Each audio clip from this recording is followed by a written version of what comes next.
Hi everyone, if you're new here, my name is Jessica, and today I'm going to be sharing with you how I take my very own Instagram photos. So all the photos that you see here on the screen, I've taken them myself. So as a creative who prefers photography as her medium, it can be a little bit tricky to achieve the shots you want when you don't have someone there to snap the shutter. So I've had to learn a few key tricks to making sure that I can still get the content that I want, even if no one else is around to help me. So in this video, I'm going to be recreating this photo. I'm also going to be showing you the equipment that I use, which might actually shock you when you see how small my camera actually is. And I'm also going to be going over the super crucial steps that you should always take no matter what, even if you're shooting with someone else. That's going to make your workflow just so much easier. So if you are ready to get started, and if you want to learn how to make some magic with me, then keep on watching.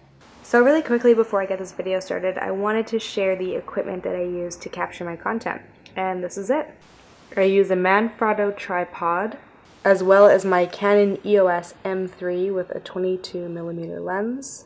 And last but not least, the super amazing app by Canon called Camera Connect, where I can connect to my camera and take photos remotely using my phone as the remote. Okay, so looking at this photo, I'm leaned up against the ledge of my balcony door, drinking rosé and reading a book.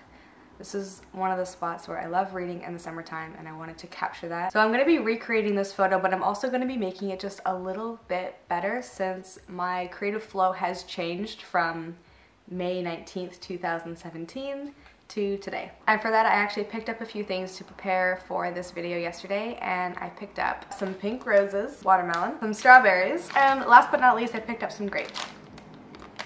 I picked these colored props because of the color of my sweater. So it's all sort of within the same warm pinky toned color family. And if I can help it, I like to keep my colors fairly consistent when I am taking a photo.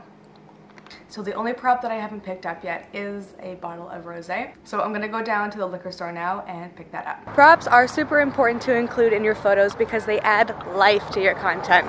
So now, instead of just sitting on your balcony, you're sitting on your balcony drinking your favorite summertime drink, reading your new favorite book, and all of a sudden you become a person that someone can relate to. And this is super important to consider because you want to give your readers as much reason as possible to want to engage with your content.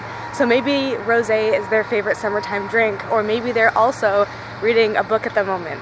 This now gives them 2 extra reasons to want to engage with you.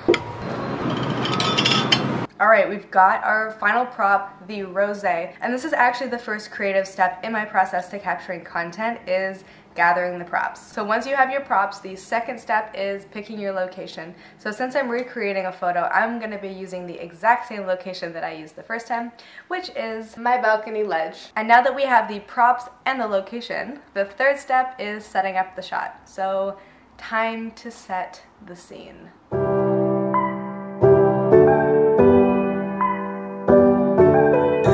Tell me if I got it wrong, but you don't want to be alone.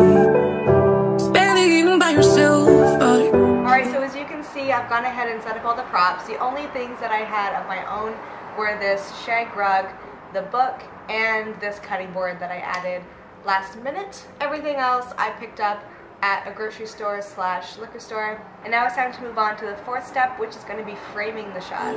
You'll miss me when it's getting late. Got it all, babe. Save house when you're ready. I'm here when you need me. I'm yours if you let me. Got it all, babe. Save house when you're ready. I'm here when you need me. I'm yours if you let go. So we come into a little bit of a sticky situation, and it's something that I didn't anticipate, and that's sunlight. So because I'm working with natural light, unfortunately you've got to work with the sun, and unfortunately the sun has started to creep into my living room. So as you can see, we have a really dramatic contrast between where the sunlight is coming through the window and the rest of the living room. And at this point I could take content and try and save it in Lightroom, but I have the time to wait, and I really don't want to have to deal with that right now, so I'm just going to take a break, do some dishes, clean my apartment, and come back. Okay, the sun has finally set, and it is time to take some shots. If you let go.